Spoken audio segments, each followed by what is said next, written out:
আসসালামু আলাইকুম বন্ধুরা, আপনারা সবাই কেমন আছেন? আশা করি নিশ্চয়ই ভালো আছেন। আজ আমি দেখাবো বেগুন দিয়ে পাবদা মাছের ঝোল। তার জন্য আমি পাবদা মাছগুলো ভালোভাবে লবণ দিয়ে পরিষ্কার করে নিয়েছি এবং এখানে বেগুন লম্বা করে কেটে নিয়েছি। আপনারা চাইলে আপনাদের ইচ্ছা মতো লম্বা এবং ছোট করে কাটতে পারেন। যেহেতু আমি পাবদা মাছের ঝোল বানাবো, তার জন্য আমি পাবদা মাছগুলোকে ভেজে নেব। তার জন্য আমি দিব মরিচের গুঁড়া, হাফ চামচ হলুদের গুঁড়া, হাফ চামচ লবণ। সবগুলো উপকরণ দিয়ে মাছগুলোকে ভালোভাবে মেখে নিব। উপকরণগুলো মাখানো হয়ে গেলে চুলাতে প্যান বসে তেল দিয়ে দিয়েছি। এরপর মাছগুলো দিয়ে দেব।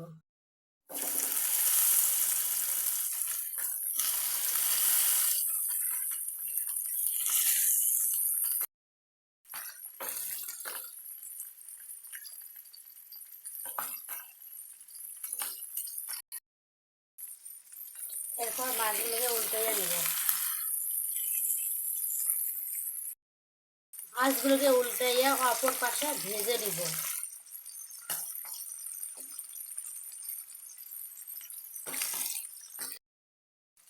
এই তো মাছগুলো ভাজা হয়ে গেছে, এবার আমি মাছগুলোকে উঠাই নিব। তো আমি পাবদা মাছগুলো বেগুন দিয়ে ভুনা করব, তার জন্য বেগুনগুলোকে আমি হালকা ভেজে নেব। তার জন্য আমি বেগুনগুলোকে লবণ ও মরিচের গুঁড়া, হলুদের গুঁড়া মেখে নিয়েছি।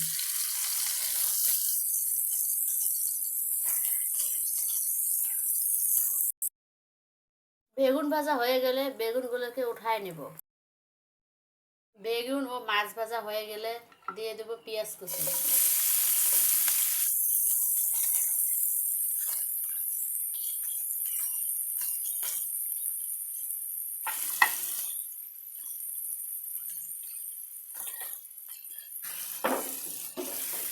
পেঁয়াজগুলো দিয়ে ভালোভাবে নাড়াচাড়া করে নেব।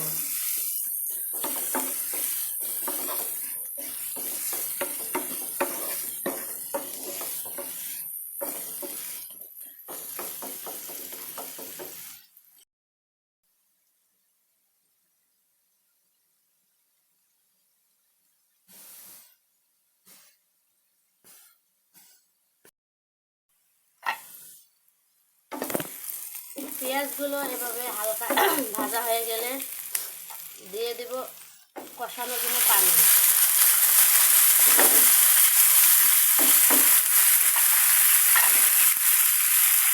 এবারে দিয়ে দেব হাফ চামচ মরিচের গুঁড়া, হাফ চামচ হলুদের গুঁড়া, স্বাদ মতো লবণ। সবগুলো উপকরণ ভালোভাবে মিশিয়ে নিব।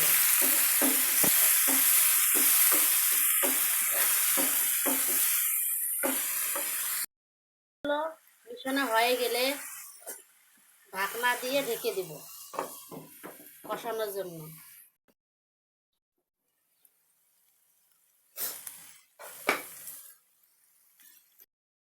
মশলাগুলো এভাবে ভালোভাবে কষাবো। দেখুন কত সুন্দর কষানো হয়ে গেছে।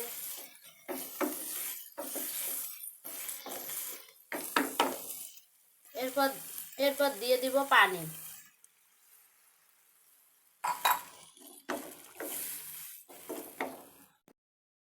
পরিমাণ মতো পানি দিয়ে আবার ঢাকনা দিয়ে ঢেকে দিব। এভাবে পানি ফুটে আসলে দিয়ে দিব মাছ, ভেজে রাখা মাছ।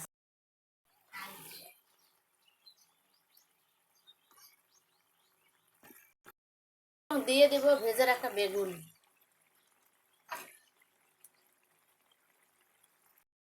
তারপর 2টা কাঁচামরিচ দিয়ে দেব। কেটে দিলে তরকারির স্বাদ অন্যরকম হয়। কাঁচামরিচের ফ্লেভারে তরকারির স্বাদটা একটু বেশি মজা হয়। এরপর ঢেকে দেব সিদ্ধ হওয়ার জন্য।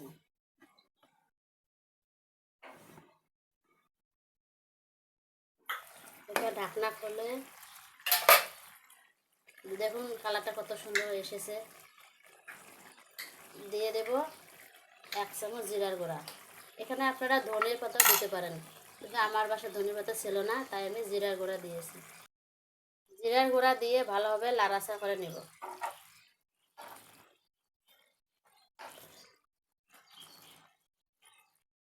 এই তো হয়ে এসেছে আমার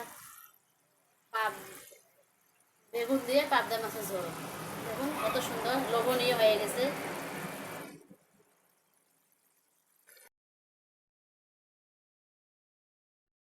বন্ধুরা, আমার এই ভিডিওটি ভালো লাগলে সবাই লাইক, কমেন্ট ও শেয়ার করবেন এবং সাবস্ক্রাইব করে পাশে থাকবেন। আমার এই ভিডিওতে কোনো কথায় ভুল হলে সবাই ক্ষমা দৃষ্টিতে দেখবেন, কারণ মানুষ মাত্রই ভুল। আজ এ পর্যন্তই। আল্লাহ হাফেজ।